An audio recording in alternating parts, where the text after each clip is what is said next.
Thanks for joining us tonight. It is July 2nd, 2026, and we are splitting a little bit of wood for our roadside stand, and we're trying to do it from a log that is basically too big to move.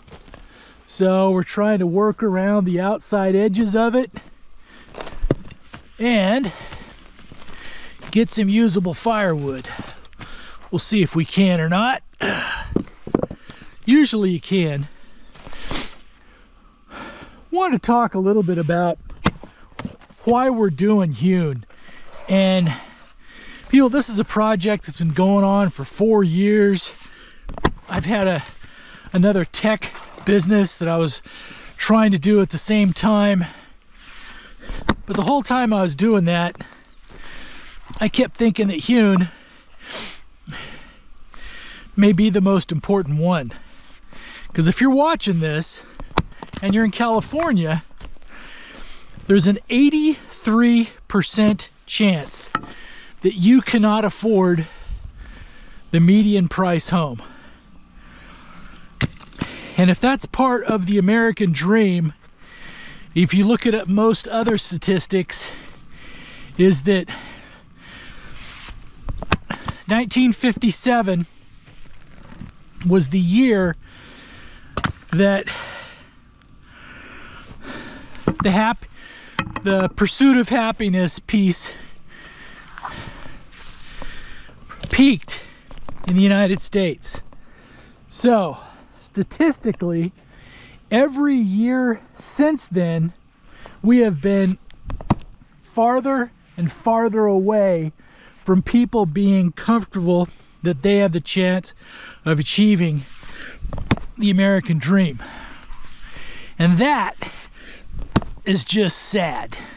And it's also one of the reasons we're doing Hewn, is that we want to try to see if literally anyone, someone who is working a minimum wage job, has a shot at buying a little piece of land and building a small off-grid homestead. What we're doing that's a little different than some of the other projects out there, some of the ones we love, like what Sean James has done with My Self-Reliance up in Canada. What we want to try to do is do something that is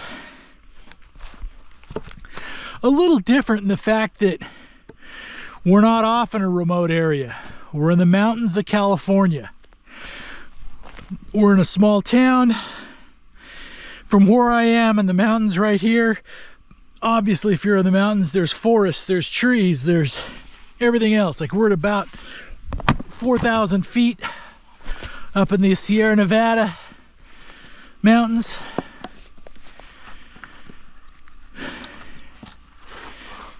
But we want to show that if you can do it in California, then literally you can probably do it anywhere. Because in California, like we said when we started, 83% of the people in California can not afford a medium price home. Those aren't just our numbers.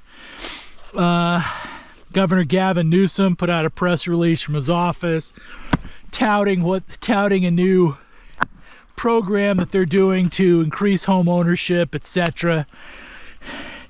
It does sound good, but in many ways it is kind of like rent control for home ownership, because there are some caveats that the house has to be affordable for 50 years when you sell it, so you're not going to get massive returns, etc., like you have on some of the other real estate.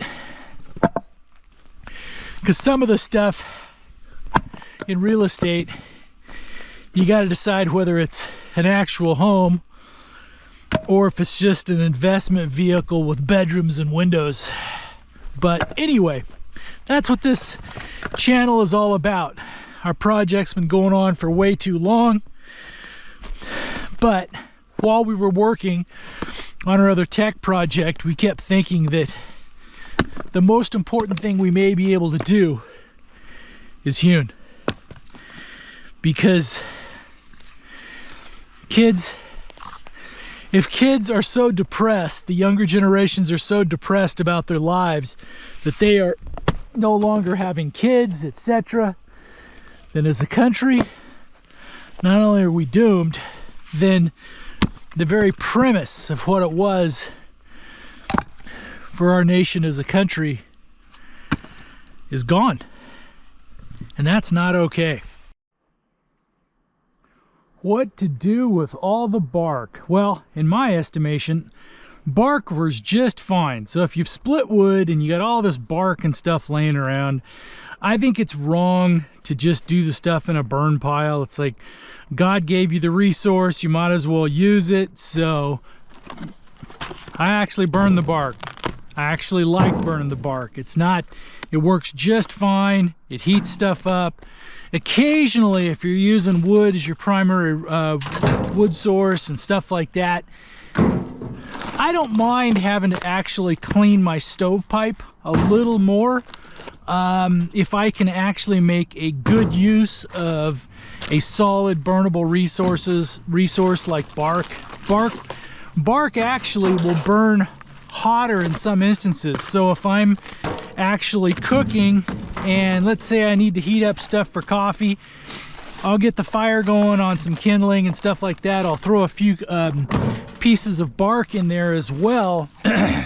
And in my estimation, in my experience, yours may be different, but it tends to burn a little hotter. So if I'm making coffee and stuff, works really well. And bark, you know, it's like people,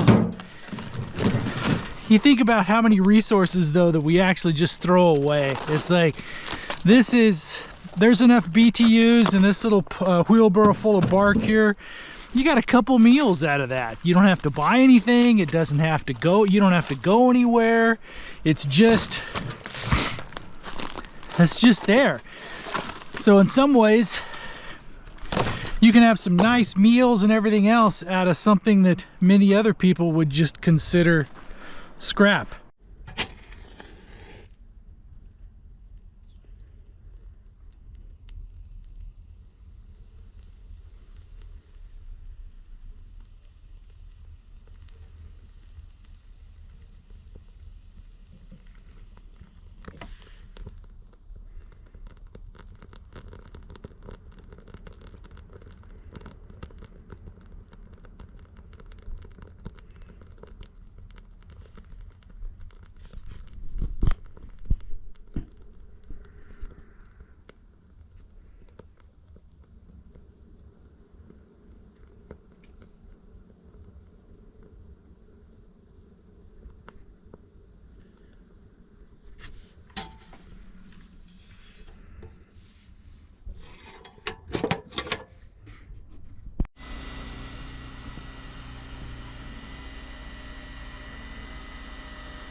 problem I'm facing is this log's almost 40 inches across. Actually, I think it may be, it's just a huge old thing. Originally, we'd hoped to do some, you know, use a chainsaw mill and get some big, huge slabs, but it's just not worth trying to move it stuff. So it's ended up being firewood, but I thought I had it cut all the way through. Not quite, so take another shot at it.